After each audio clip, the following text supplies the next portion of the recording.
25 তাৰিখে জুবিন অনুগামী 10 জন ব্যক্তিক আৰক্ষীয়ে পটাখিলাম্বাৰী এটা গোচৰত গ্ৰেপ্তাৰ কৰি মহামান্য CDM আদালতত তেখেতসকলক প্ৰডিউচ কৰিছিলে আৰু জামিনৰ আবেদন দিয়াৰ পৰিপ্ৰেক্ষিতত এই 10 জনকে বিভিন্ন কাৰণত মহামান্য CDM আদালতে জামিনত মুকলি কৰি দিছিলে। এই 10 জনৰ ভিতৰত অজয় ফুকনো তেখেতৰ নামটো সন্নিবিষ্ট হৈ আছিলে। জামিনত মুকলি কৰি দিয়া বুলি ক'লে ভুল হ'ব। মহামান্য CDM আদালতে বিধি অসন্মতভাৱে গ্ৰেপ্তাৰ কৰাৰ পৰিপ্ৰেক্ষিতত তেখেতসকলক মুকলি কৰি দিছিলে সেট এট লিবাৰ্টি।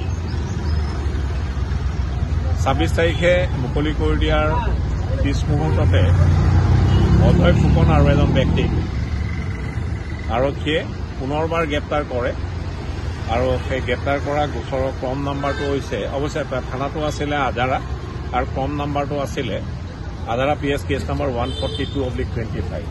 এই গোচৰটো কিন্তু ফটাখিলাম্বাৰী গোচৰৰ আগতে ৰেজিষ্টাৰ হোৱা।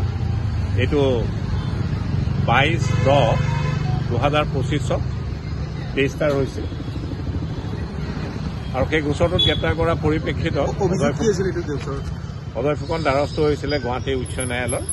আৰু এই গোচৰটোৰ সাৰামৰ্ম এনেধৰণৰ আছিলে যে যিদিনাখন জুবিন গাৰ্গৰ নশ্চৰতে গুৱাহাটীলৈ আনিছিলে সেইদিনাখন অনাৰ পিছ মুহূৰ্তত আদাৰা থানাৰ অন্তৰ্গত এলেকাত তাত আৰক্ষী কিছুমান ব্যক্তিয়ে বাধা প্ৰদান কৰিছিল ইত্যাদি ইত্যাদি আৰু এই সন্দৰ্ভত এই গোচৰটো ৰুজু হৈছিল।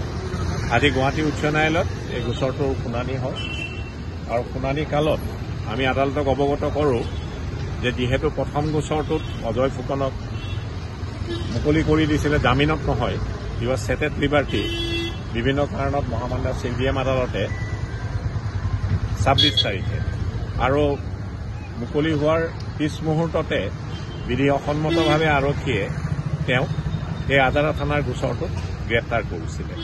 আৰু এই সন্দৰ্ভত আমি সুপ্ৰিম কোৰ্টৰ 1983 লিপিবদ্ধ আকাৰত থকা এটা অথৰিটি প্লেচ কৰিছিলোঁ আৰু অথৰিটিটোৰ নাম আছিলে Uday Chand versus Sheikh Mohammad Abdullah chief minister JNK।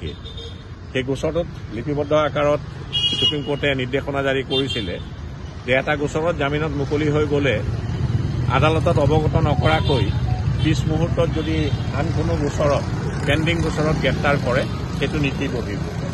এই গোচৰটোতো একে পৰিস্থিতিৰে সৃষ্টি হৈছিলে আৰু সেইবাবে মহামান্য গুৱাহাটী উচ্চ ন্যায়ালয়ে অজয় ফুকনক এই গোচৰটো জামিনত মুকলি কৰি দিয়ে। ইমানেই, ধন্যবাদ। আপুনি বিচৰা বাতৰি পাব কেৱল নিউজ 18 এপত। নিউজ 18 এপ ডাউনলোড কৰিবলৈ স্কেন কৰক এই QR কোড। গুগল প্লে ষ্টৰতো পাব এই নিউজ 18 এপ।